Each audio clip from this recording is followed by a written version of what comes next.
I have no idea why it said why you weren't hearing me, because you were hearing me before the game started, and I haven't touched my microphone since, and on OBS my microphone was switched on, so it makes no sense to me whatsoever that you guys haven't been hearing me.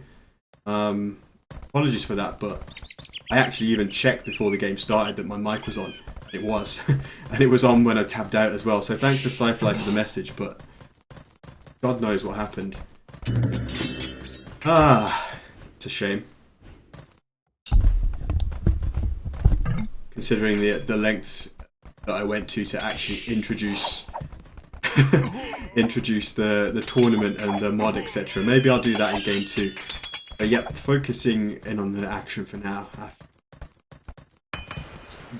debacle, I guess. We see Allegria going aggressive with the Byzantines trash at the moment, bringing in an equal mix of 3 spearmen and 3 skirmishers, so, although taking substantial damage from what was left of Gmischa there, but they will be able to break through the wall, and it will actually keep open the last part of the team wall that the German and the Dutch player here were yet to finish. That's going to be 1 villager down for Hightower. He has managed to click up to the castle age. 2 archer rangers being produced, and no archers just yet, although he is having to build a tower on his gold, and that's kind of unfortunate for him because it means he's not going to be able to make use of the castle age by dropping TC straight away, given that he spent that stone, and it was actually totally unnecessary, as at least for now his opponents were heading the other way to go and pay a visit to Gmischa. I don't think Gmischa will feel particularly threatened by 3 spearmen and 3 skirmishers showing up in his base at this point, especially ones that are partially damaged. He's got 2 stables straight away, so straight away we're probably going to see 2 knights coming out, although that villager went down remarkably quickly after these few trash units showed up. I have a feeling she may have been a bit damaged, and they maybe picked off one of the injured ones. A couple of knights come out of the stables, though, will easily clean up all of this.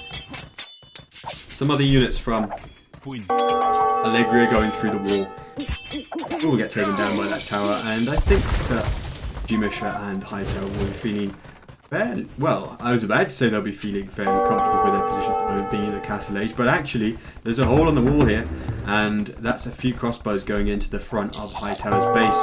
And actually this tower, which I was suggesting may have initially been slightly unfortunate that he'd actually chosen to build it, is going to serve him well now, because Green presumably won't want to dive past the TC here, so he's going to go up here into this area where the tower will actually serve him quite well. Yeah. Take a look at Red, see how far away he is from the castle age, as he's the only person still in the feudal age. He's actually got the resources now to click up, apart from a little bit of gold, but that will be shortly. And he's got quite a bit of trash on the field in total, actually. A few spears and skirms rolling at home. Obviously with the enemies going crossbowmen in the case of Hightower and knights in the case of Gmischa, you have to question quite how much the trash from the red player will actually be able to do, given that crossbowmen will kill off the spearmen or pikemen, and then the knights will move in to clean up the skirmishers. But for now, the red player is still achieving good harassment around Hightower's base, and it's pretty damn messy overall. Hightower actually only just now getting fletching for his crossbowmen, so you can see that at this point in the game hasn't been able to get all the upgrades he's wanted to, and both players, Hightower and Gmischa, are a couple of bills below their opponents at this point. Of course, Allegria is on his way to the castle age, but he's almost there. He's around 1.5, 2 villages away.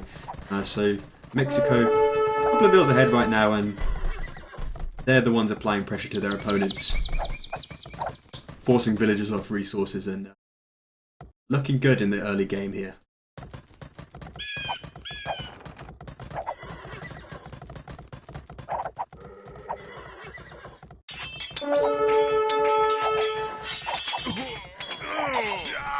Knights from Gmischa though, +1 and bloodlines.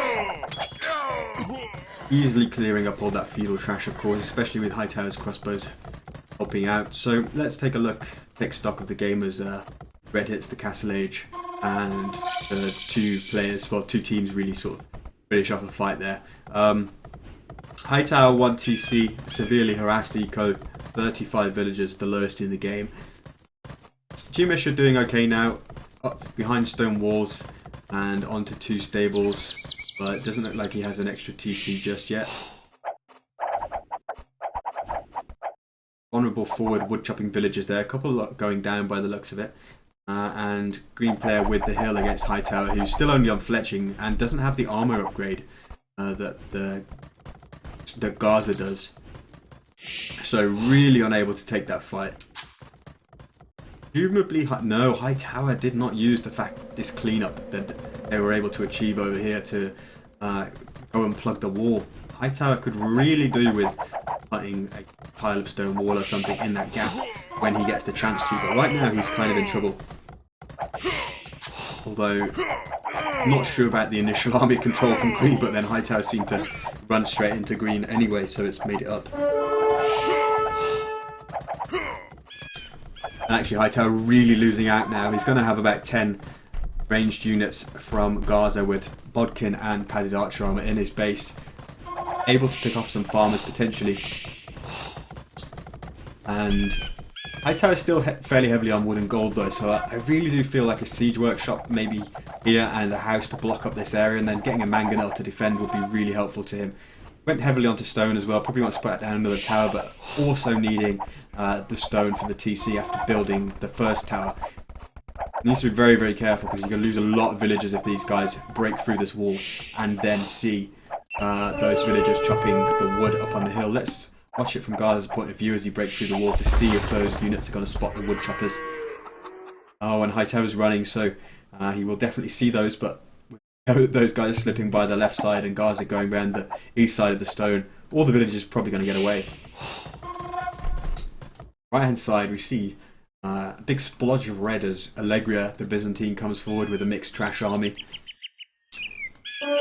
Plenty of upgrades on those and getting ready to build a siege workshop to try and apply some pressure to Gmischa's complete stone walls at this point.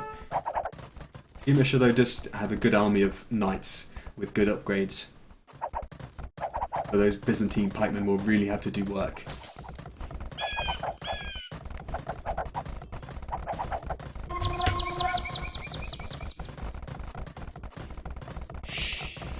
So Hightower dropping a market, his economy must be quite unbalanced at this point if he's doing that. Yeah, he's got a lot of wood, but you'd think that he'd actually want that at this point to drop 10 centres. The only problem is he needs to buy stone. I think that's what the market is primarily for at this point.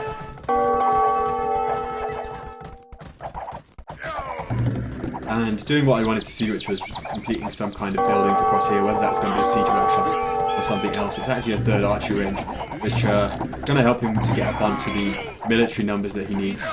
Really kind of a laggy game at this point. Oh, it feels like my PC is lagging a bit. Might look into that after game 2. After game 1, sorry, and before game 2. Yeah, 3 archery ranges will help Hightower to be able to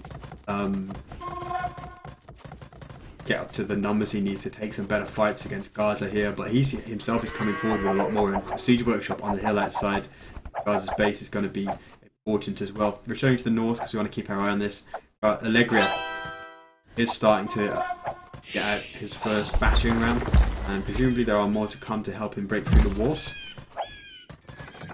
Right now it will still be quite easy for Gmischa to re-wall behind this. Needs to.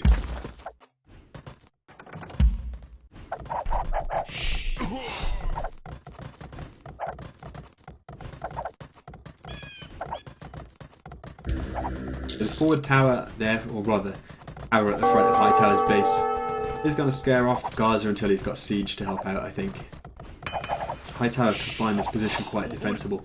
However, it seems like the single battering ram and a few units being outside Gmischa's wall is a simple ploy, a simple distraction by the Mexican team, has actually Allegria, the red player, has brought almost all of his army over to Hightower, and I really like this decision because Gmischa is keeping the mangonel and all the knights back on this side, and that will give the Mexican players time to do a lot of damage to Hightower before Gmischa is actually able to come across. Sort of delayed bow sword timing coming in for Allegria, but also doing, and Garza actually, but also doing cartography to help him synchronize with his ally much better at this point.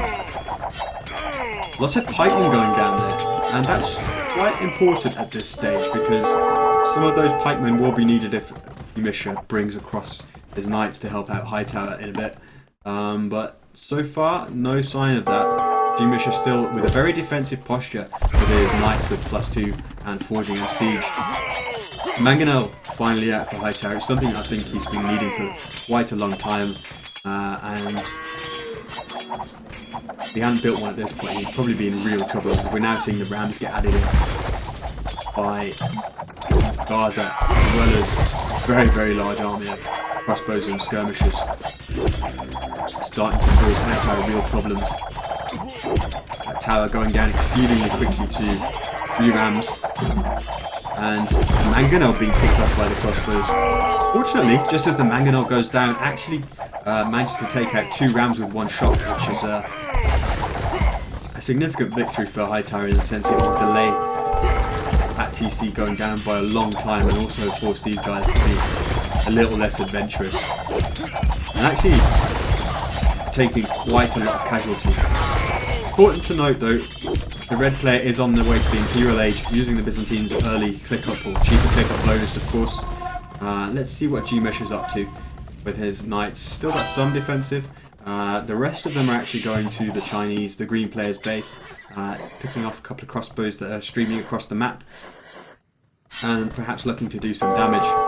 83 villagers for green, 81 for Allegria, so about 40 villagers advantage for them actually in total between the 2 players, since Hightower is still stuck in the 40s and every other player is on the 80s. Finally got up a second TC to try and start growing his economy at a faster pace, but you can imagine that he's going to come under significant pressure in the next few minutes when Byzantines hit the Imperial Age. And meanwhile, Garza, we did see him getting the stable unit upgrades, chain barding armor, good mangonel shots on the crossbows here. That's a lot going down, really helpful to him at this point. But yeah, the green player is preparing for a stable unit transition. We'll see whether that is going to be knights or light cav at this point, but with the way he's investing so heavily into all the upgrades, it's probably looking more like a knight transition here. Perhaps he's also planning when he reaches the Imperial Age to go with +4 cavaliers and then let his Byzantine partner bring in the other types of units.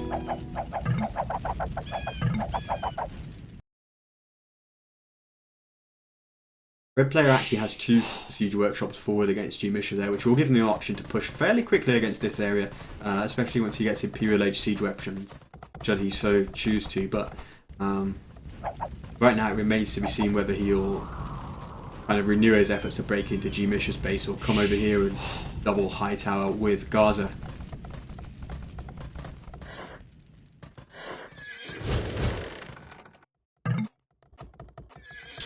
And Garza is building a castle. He's actually got enough stone to build another one after this, but the castle is going to be in a defensive location, covering a lot of the farms that he has at this point. None of the wood gathering operation. Where's the... yeah, I was going to say that doesn't feel like much economy, whereas the rest of it. It is up here. It feels like he's missing quite a lot of farms to actually be making the Knights transition at this point. And Patrol, an upgrade you don't see too often kicking in to give him massive line of sight around his base. Obviously he wants to keep track of where those Knights go eventually, but it won't pose massive threat to him if his Byzantine ally sends him some halberdiers, especially if some more come. Which, yeah, that's about 10 halberdiers. That poses a very significant threat to this number of Knights. And yeah, light cav. I must have missed the light cav technology upgrade for Garza when I said or I've seen more upgrades. Maybe it is actually going to be a full Knights transition. Going to be raiding Hightower at a time when he's only just started to build up his villager count, but Gmischa has helped out Hightower with a castle in amongst the centre of his eco, which is going to be pretty useful to dissuade those light cabs from picking off vills underneath TCs and on stray farms and such. Gmischa hitting the Imperial Age. Garza is around halfway there. And it's good timing for Gmischa to be hitting Imperial Age, because the Byzantine player in red is ready to mount a push now. It's going to be Halban Ram push, which Gmischa feels ill-prepared to deal with. Although, if he gets a castle up in this area and keeps mangonels behind walls, he could delay Allegria's entrance to the base for quite a long time, actually. So, it could be okay that he's diverting so much of his attention over to the left-hand side for now. Gmischa also producing some Teutonic Knights on the left-hand side, which, when the opponents mainly just got halberdiers and light cabs and rams at this point, is a very, very good choice. And those Teutonic Knights could prove pretty useful to defend the right side as well, until Allegria makes, adds some ranged units to his army of halberdiers and rams.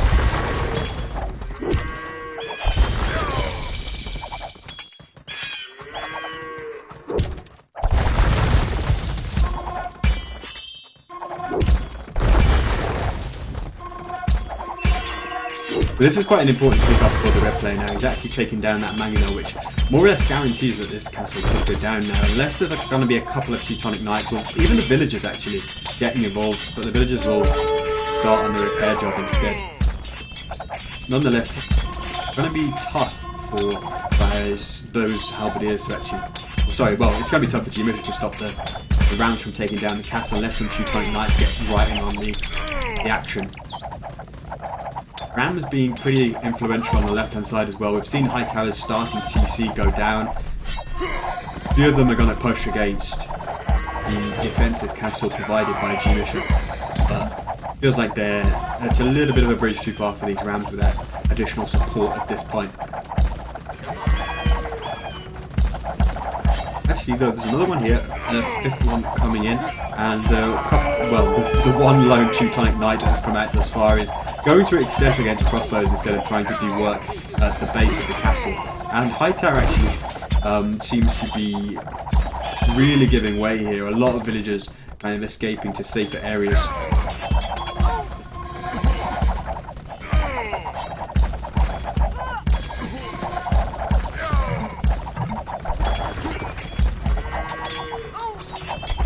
Initially it did feel like those rams had overextended, but they've done their work.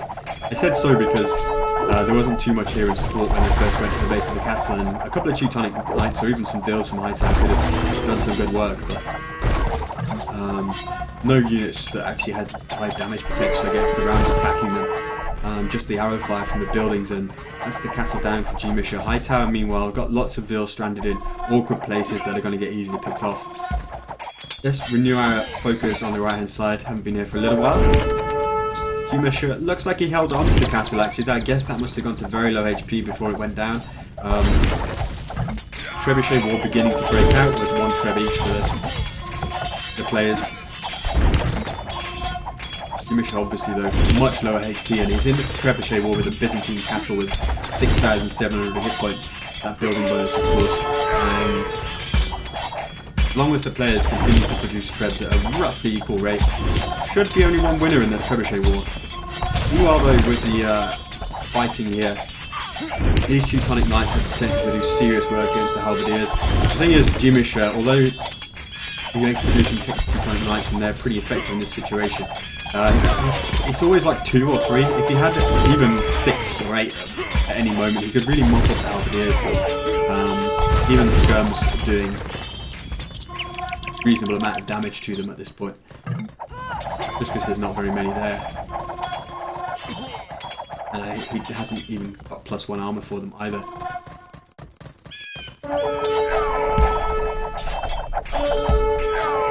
Just take a look at the Mexican players, one of the Emirs, Chinese Civ. I was going to say let's just look at their economies, but the GGs come in, I was just going to show you that Allegria is on 147 vils, which is almost a massive overboom for a Byzantine player that's making primarily trash. But he could have been helping his ally with some resources now. He's in the Imperial Age, of course. But the GG does come in, with Hightower's base having been basically gutted at this point and with him having no military presence. So it's going to be 1-0 to the Mexicans in game 1. And we'll head out for the reverse of this in game 2 because it will be swap civs.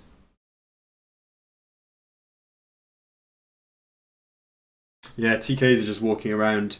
There were two instances where better micromanagement of the Teutonic Knights that were produced, even if they were in small numbers, could have taken down more rams and kept some of those castles alive.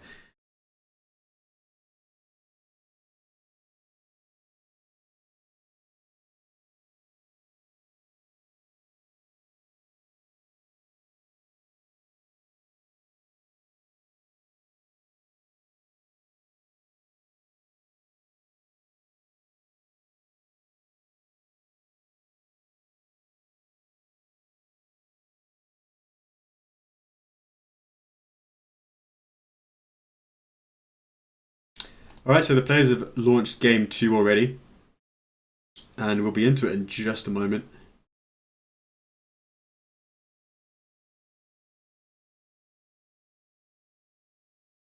Let me check my microphones on to avoid this debacle that we had last time. Indeed it is. So, as I was saying for about 10 minutes before someone prodded me that my microphone was switched off,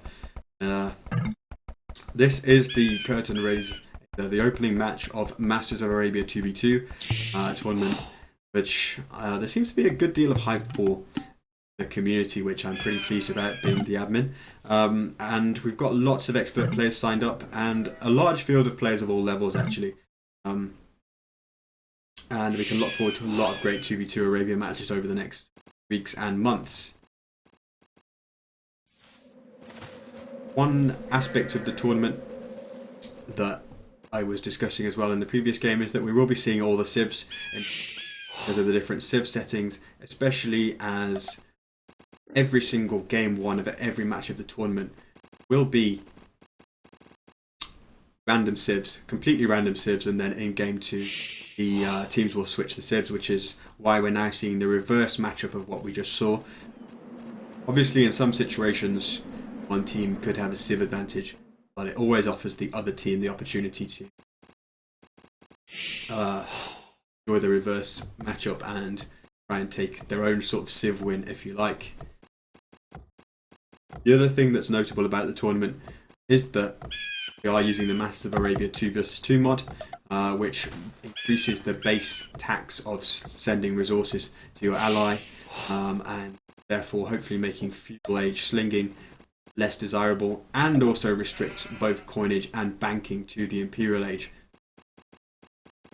Which means we should see a lot less slinging, well, going on in this tournament compared to what you might do if we were playing on the standard rule set. However, 2v2 Arabia obviously features much less slinging anyway than 4v4 team games, so it wasn't something that was absolutely critical, but it's going to be interesting to see how the mod works. It is the strongest nerf to slinging of any anti-slinging mod that has been used in any tournament previously to my knowledge, because it does go further than the Wick mod.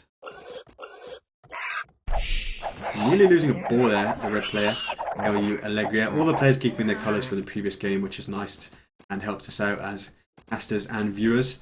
Looking at the maps, is because that's what's really standing out to me at the moment. It's really difficult for the players on the left side of the map. We can see that it's really open for both players in this area. The place that Gmischa is taking wood from is ridiculous, but at least it's very far to the back. Likewise, Garza in the green having to take wood from a very exposed position, very far from the team. And yeah, Hightower lost his... Was it Hightower who lost his scout in the previous game? I think it was. Almost doing it again there, but just managing to save it, which is pretty important. But yeah, left-hand side between green and yellow, it's going to be Garza as the Vikings and Gmischa as the Chinese. And they're probably going to have a pretty aggressive game. We saw quite a bit of walling and attempted team wall by Hightower and Gmischa in the previous game, but team walling this one doesn't seem likely. They're so open, even between the two players.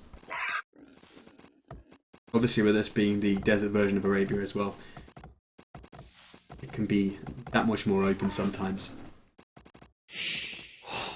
Meanwhile, on the right hand side, Hightower playing as the Byzantines. Not the best map either.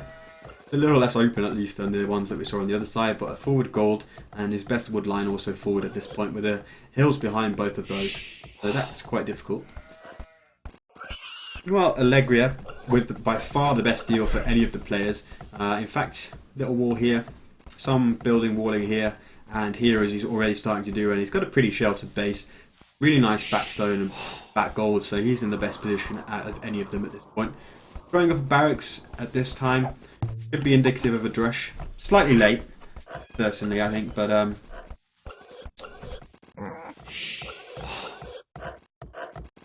very possible, and actually with 4 on the wood as well. And taking 10 gold, so yeah, I think we'll be seeing that before he goes up.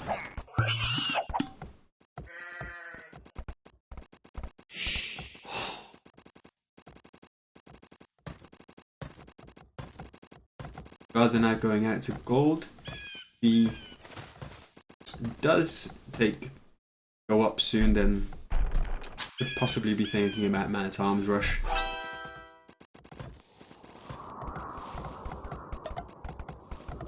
And Hightower trying to do the best he can with his map. Going to be building his walls across those mines on the front. But by including them as part of the walls, it does make them very, very exposed to any ranged units simply standing a couple of tiles on the other side. Have a look. This villager should win that fight at least.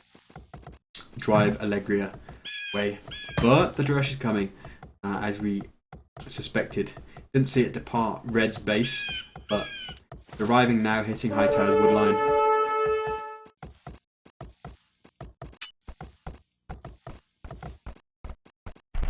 I think Hightower is already going to split the lumber line. No, so terrible if he loses access to his wood line due to being harassed by the drush, because he was already building another lumber camp on the left hand side. He's on his way to the feudal age. Probably employ a similar.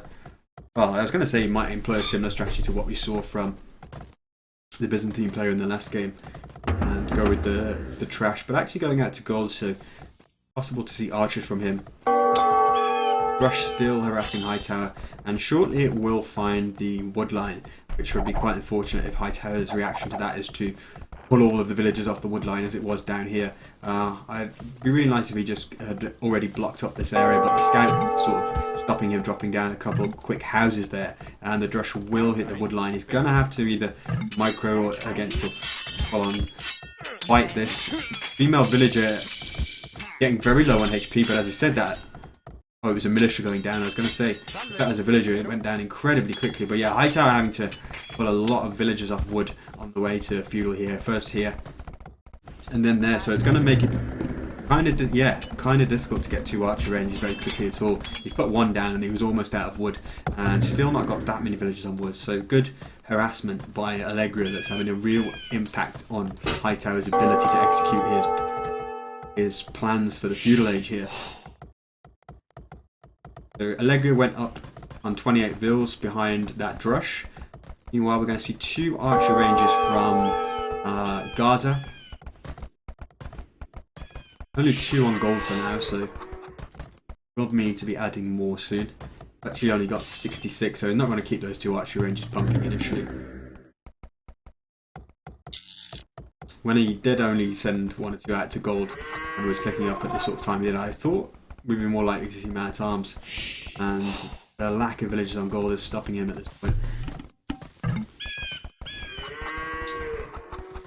Meanwhile, Gmischa, 2 archer ranges as well, so both players on the left hand side opting for similar strategies to cope with their super open maps that they have. Going to go with archer rushes. Gmischa getting loads of vills in the fight here, against just a couple of obviously non-fletching archers. That's very, very effective. couple of archers that would take a lot of shots to whittle down villagers. They don't have fletching. A lot of villagers now out on this wood line at the back, and it was a super early wheelbarrow time for Gmischa, especially as he only has one farm. But the thing is, his resources are so far away from the TC at this point that actually, if his villagers are ever found in that area and he wants to run them, then the wheelbarrow area, well, the wheelbarrow upgrade, allowing the villagers to run away from that area quickly, would actually be very important. Although probably not the most obvious reason to build, or sorry, to research that upgrade at that time. I mean, you have to think that if the enemy found your villagers all that far and you had to run them all away, you'd be in a terrible position anyway. But Gmischa really struggling with the military production against his opponent here. The fact that he's only got one farm had stopped him from producing skirmishers initially, I think. But he's actually now got loads of them queued up, but unable to get those units onto the map and actually mass them up quickly enough. I'm going to take a quick look at the right hand side because you can see Gmischa struggling to hold on there. Hightower doing some good harassment of Allegria for now, although straying a bit too close to TC and finding it difficult to do too much damage at this point, especially with the more wallable map that Allegria actually has. And he's even securing the backside with tower and some more walling there. So let's focus our tensions on the left hand side, where it's a lot more open and a lot more decisive action taking place at the moment. Tab out, yep.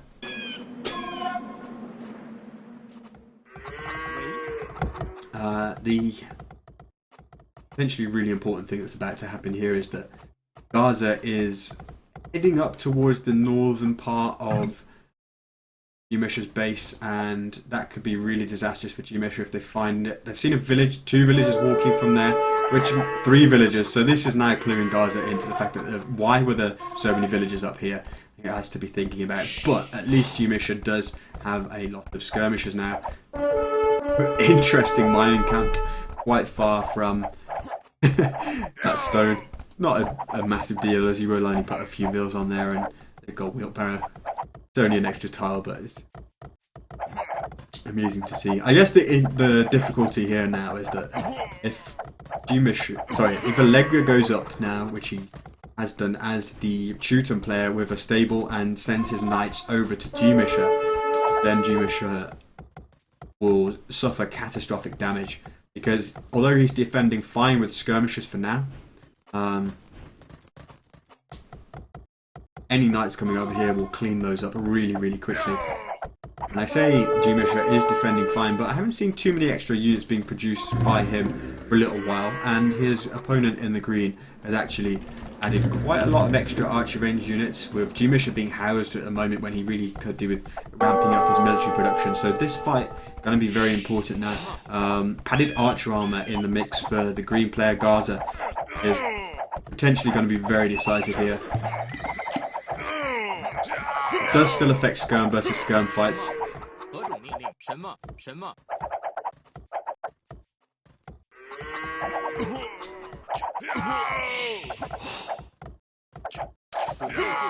Gmischa not choosing to run any vills into that fight means he's lost it quite heavily now. He's trying to get some scouts, make a late transition to scouts to help him win this skirm versus skirm fight that he's currently losing, but he doesn't have a lot of farms for this stage of the game to be banking up any kind of food if he's going to be making scouts, so that's going to really put him in the feudal age for a long time to come. The important thing now for the prospects of Gmischa and Hightower is that Hightower manages to keep Allegria stuck on the right hand side of the map and not crossing over, because that, I don't think I'm exaggerating if I say that will pretty much cause an instant GG. The difficulty is that Hightower is still in the feudal age, although he's got some spearmen. That's 5 knights, 6 knights even, and they've got +1 in bloodlines, and that number of spearmen and a few archers are likely to cut it. Gmischa now following up with a tower on that backward line, but he hasn't got many vills there anymore. You know, he may have been advised to send those lumber villagers over here, and if he wanted to, just put another tower up, because it would be a lot more defensible. And he more or less needs to build a new lumber camp soon anyway, and you wouldn't want to build it there, so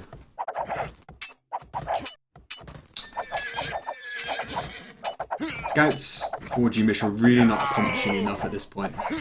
We presumably had a couple more than that, but they've all gone down, and Gmischa was lacking the archer range units now. You can see that okay, he did get padded archer armor in the end, but Garza's been taking so much better fights up to this point. And Gmischa increasingly forced to defend with towers. They aren't ones that seem to be protecting this economy too much at this point. I mean, as we've talked about this wood line being that really inefficient. This tower obviously allows him to get back on the stone, sort of. But I even feel like Garza could happily park his army here. And Gmischa just kind of wasting units at this point. I think 2 scouts going in, not going to get the job done. Meanwhile, home for Hightower. Under a lot of pressure. He's actually 500 score behind his opponent, which is sort of illusory at the moment because Hightower's going up to the castle age, which obviously dents your score a bit. But Hightower's really struggling right now to hold on against his opponent, who has a very dangerous looking army of knights, bloodlines +1, as we said before. Almost complete saturation on that gold for Hightower of the actual surfaces that he can mine from at this point. And then try and do some walling to stop those knights diving into that area, but wouldn't be surprised if they go in anyway.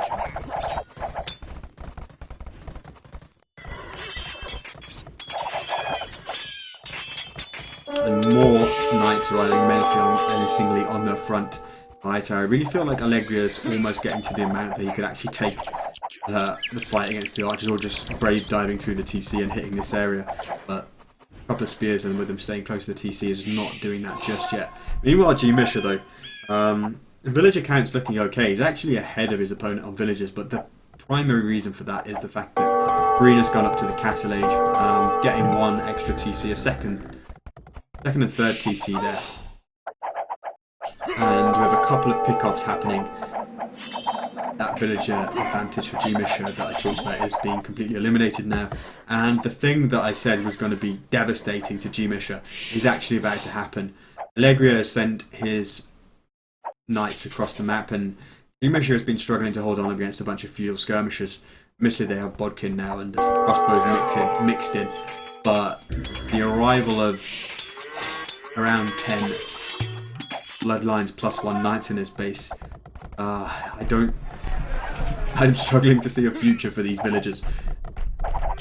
The only thing that might dissuade the Mexicans from diving in there is the amount of towers. They might not want to run underneath there and take those losses. At the moment, they probably quite be aware of just how many villagers they could kill if they went up here, and the easier pickings surrounding the farms, or on the farms surrounding the northern part of the TC, probably what they're going to go after for now. Gmischa, though, finally getting to the castle age, which will at least give him the technology to fight back against his opponents to some degree, but economy-wise and having the military population on the field, not really having much to stand up to his opponents. And now he's in huge trouble because Garza has just discovered how many villages there are in this area, and that's motivated Allegria to finally send those knights underneath the towers.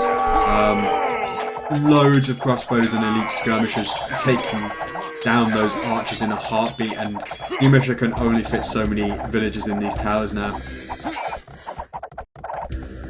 The knights only with +1 armor means they will take a decent amount of damage from the towers, but I think Allegria would happily sacrifice all those knights to just kill 10 villagers or more at this point, and it's idling the entirety of Gmischa's economy.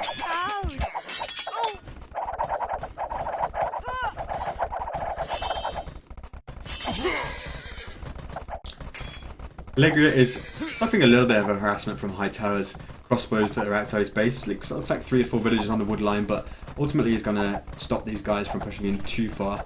Got a castle up, or on the way up, and Hightower will do well to get much more than a pick of the odd farmer or lumberjack in this area.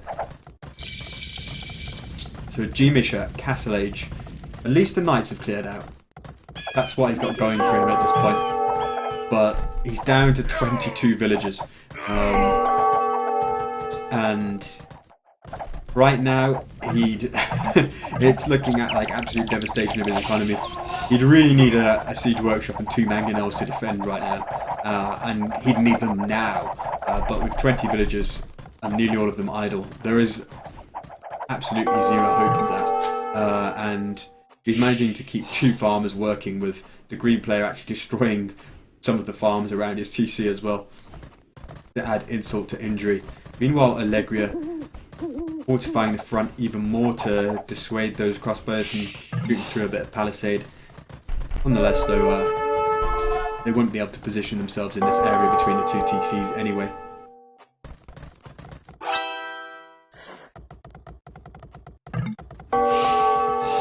But Gmischa wants his teammate to try and hit this area where all these exposed lumberjacks are, and that would be a really great result for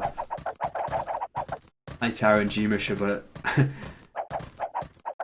it's going to be a while until those crossbows actually get there, and the difference is absolutely massive, with both Mexican players on 70 villagers or more now, and Gmischa being on 24, and Hightower falling a little bit behind as well, relative to his direct opponent, even if he's roughly the same as Garza, the green player.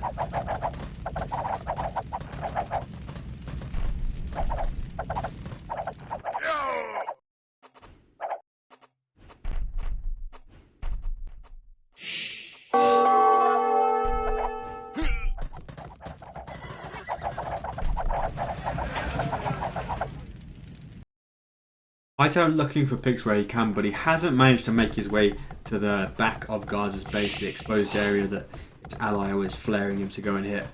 Would need to circumnavigate around a wall of TCs really to avoid taking too much arrow fire on the way there. And meanwhile, it continues to be the same story in Gmischa's base. Got a few knights out now, +2 armor somehow. I guess he'd already done +1 armor in the Feudal Age, hadn't he? So only need to get +2. But quite how he's managed to get a few +2 knights out, I'm not sure, considering he seems to have no more than 4 farmers still. I'm guessing he hasn't been building villages at some point to actually get the food to make those knights and do +2. Is helping him to clear up some of the units around his base and get some of his eco going, but with Garza hitting the Imperial Age and Allegria having hit the Imperial Age as well, we're looking at one player stuck in the Castle Age and one player who's basically dead against 2 Imperial Age opponents, which kind of tells you where this game is at the moment.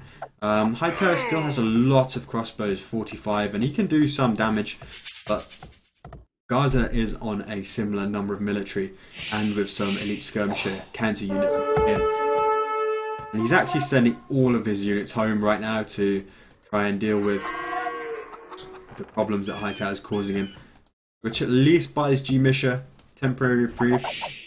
But Allegria are actually paying for the Cavalier transition, which is going to be fatal to all of Hightower's army, even if Garza doesn't manage to clear it up himself.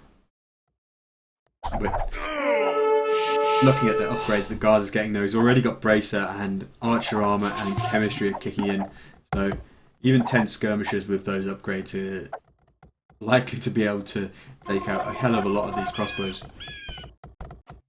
Hightower though continues to run from the skirmishers and wants to try and get the picks on the red player's eco, and this would have been a nice place to get to if it hadn't been for the fact that, first of all, red did the quick wall, and secondly the elite skirmishers on the hill behind him, and now he's going to lose a sizable number of units getting out of there, caught in the crossfire between those Imperial Age skirmishers and the castle. Even with such a small number of those skirmishers, Hightower's having to get the hell out of there to avoid suffering a very bad trade, not a total defeat. And he's also losing a lot of crossbows on the front now. Cavalier's Bloodlines +2 done for the red player, and Hightower's calling GG. So the Mexican team here taking it 2-0 very decisively and upsetting the seeding slightly, because I believe Hightower and Gmischa were slightly ahead of them in seeding rating. The Mexican players, both of them actually increased their rating after the sign up somewhat, because they weren't really playing, or at least having games on their main accounts, and demonstrating a clear advantage here. Well, demonstrating that they are able to play a little bit stronger than Hightower and Gmischa, and showing that the seeding perhaps should have been slightly the other way around. But saying that, there wasn't very much of a difference in the seeding. Actually, they were just sort of two middle of the pack seeds for round one of qualifying, and therefore facing each other. The winners of this will go on to face another team in best of 5 round 2 of qualifying, which I'm now just going to type to try and remember who it is. So second round of qualifying will be best of 5, and they will face Influenza and Mio and Jose Preto. So tough task indeed for the Mexicans, but they played pretty well today, and that will give them some confidence going into it. Round 2 of qualifying will see lots of players entering the field who are sort of 2K. So lots of good matches to look forward to over the coming week. There's also quite a few other Masters of Arabia 2v2 qualifying matches this weekend in round 1. We'll have at least one of those streamed for you tomorrow, possibly more, depending on scheduling. And if you want to spectate more, then obviously you're welcome to do that by logging into the Feudal client over the weekend if the players allow spectators. Just showing you some of the achievements of that game before the exit. Obviously, the kill to death ratio on the left hand side was just so heavily in favour of Garza, and actually their units lost by the green player. I feel like a lot of those were actually killed off by Hightower instead of by Gmischa. Although actually it's 55, so yeah, I guess 15 kills for Hightower. But Gmischa having an absolutely torrid time on the left hand side. Seemed he was just slow to get his army being produced.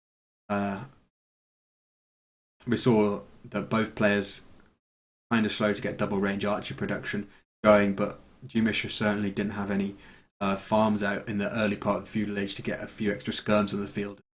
Garza adding in some extra skirms much quicker than he did. Garza was always ahead left hand side, and that was really the deciding outcome on the left of that game. I think the deciding factor.